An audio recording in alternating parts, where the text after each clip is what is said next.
Taste the Daily. Chengalpattu அரசு மருத்துவக் கல்லூரி மருத்துவமனையில் உள்ள 24 மணி நேர காய்ச்சல் சிகிச்சை பிரிவில் சுமார் 1 மணி நேரத்திற்கு மேலாக மின்சாரம் துண்டிக்கப்பட்டதால் நோயாளிகள் மிகுந்த அவதிக்கு உள்ளாகினர். இதனால் நோயாளிகளுடன் வந்திருந்த உறவினர்கள் கைவிசிறிகளை வைத்து காற்று வீசும் நிலை ஏற்பட்டது. திமுக அரசு பொறுப்பேற்றதில் இருந்து அரசு மருத்துவக் கல்லூரி மருத்துவமனைக்கு வரும் நோயாளிகள் பல்வேறு வகையில் இன்னல்களை அனுபவித்து வருவதாக பொதுமக்கள் குற்றம் சாட்டியுள்ளனர். ராமநாதபுரம் மாவட்டம் கீழக்கரையில் சாலைகளில் குப்பைகளை சிதறிச் செல்லும் நகராட்சி வாகனங்களால் விபத்து ஏற்படும் அபாயம் உருவாகி உள்ளதாக வாகன ஓட்டிகள் புகார் தெரிவித்துள்ளனர். நகரத்தின் பல்வேறு பகுதிகளில் இருந்து நாள்தோறும் துப்புரவு பணியாளர்களால் சேகரிக்கப்படும் குப்பைகள் லாரிகளில் கொட்டப்பட்டு அங்கிருந்து ராமநாதபுரம் சாலையில் உள்ள உர குப்பை கிடங்கிற்கு கொண்டு செல்லப்படுகிறது. அவ்வாறு கொண்டு செல்லப்படும் லாரிகளை மூடாமல் செல்வதால் குப்பைகள் சாலையில் ஆங்காங்கே சிதறி விழுகின்றன.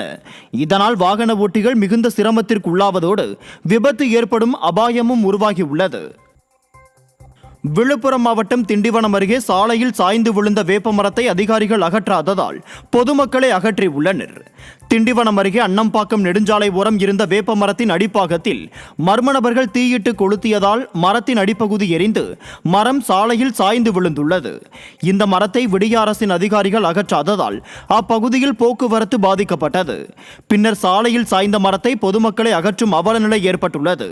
விடியா திமுக ஆட்சியில் அதிகாரிகளின் அலட்சியத்தால் சாலையில் சாய்ந்த மரத்தை பொதுமக்களை அகற்றும் அவலநிலை ஏற்பட்டுள்ளதாக பொதுமக்கள் வேதனை தெரிவித்துள்ளனர். திண்டுக்கல் மாவட்டம் கொடைக்கானலில் வார விடுமுறையை முன்னிட்டு சுற்றுலா பயணிகளின் வருகை அதிகமாக காணப்பட்டது. கொடைக்கானலில் சாரல் மழை பெய்து வருவதால் குளிர்ச்சியான சூழ்நிலை காணப்பட்டது. மோயர் சதுக்கம், பைன்மர சோலை, குணா குகை உள்ளிட்ட சுற்றுலா தலங்களின் இயற்கை அழகை பயணிகள் கண்டும் செல்ஃபி எடுத்தும் மகிழ்ந்தனர். மேலும் சுற்றுலா பயணிகள் நட்சத்திர ஏரியில் படகு சவாரி மேற்கொண்டும் ஏரியை சுற்றி குதிரை மற்றும் சைக்கிள் சவாரி செய்தும் மகிழ்ந்தனர். புதுக்கோட்டை மாவட்டம் கரம்பக்குடி அருகே ஆண்கள் மட்டுமே கலந்து கொள்ளும் கோயில் திருவிழாவில் 1000 கிலோ கறி சமைத்து 5000 பேருக்கு கறி விருந்து பரிமாறப்பட்டது.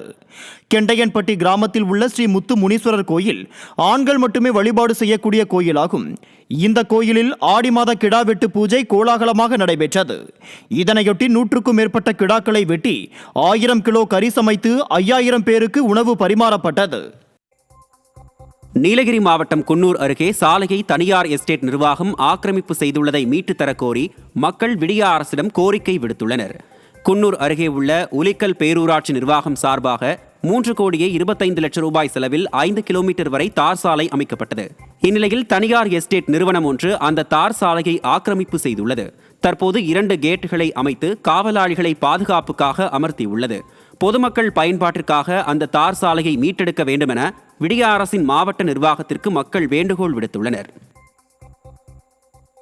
சிவகங்கை அருகே பாஜக பிரமுகரின் கொலை வழக்கில் தொடர்புடைய குற்றவாளிகளை கைது செய்ய வலியுறுத்தி உறவினர்கள் சாலை மறியலில் ஈடுபட்டனர்.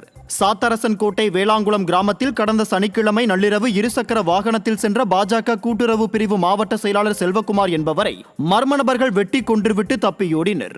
இந்த நிலையில் குற்றவாளிகளை உடனடியாக கைது செய்ய கோரி உடலை வாங்க மறுத்து சிவகங்கை மானாமதுரை செல்லும் சாலையில் உறவினர்கள் மற்றும் பாஜகவினர் மறியலில் ஈடுபட்டதால் பரபரப்பு ஏற்பட்டது.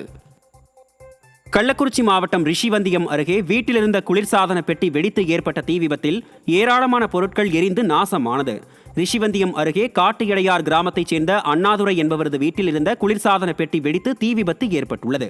இதையடுத்து சம்பவ இடத்திற்கு வந்த தீயணைப்புத் துறையினர் தீயை விரைந்து அணைத்தனர். இந்த சம்பவத்தின் போது வீட்டில் யாரும் இல்லாததால் உயிர் சேதம் தவிர்க்கப்பட்டது. இருப்பினும் வீட்டிலிருந்த 5 சவரன் தங்க நகை, 25,000 ரூபாய் ரொக்கம் மற்றும் ஆவணங்கள் அனைத்தும் தீயில் எரிந்து நாசமானது.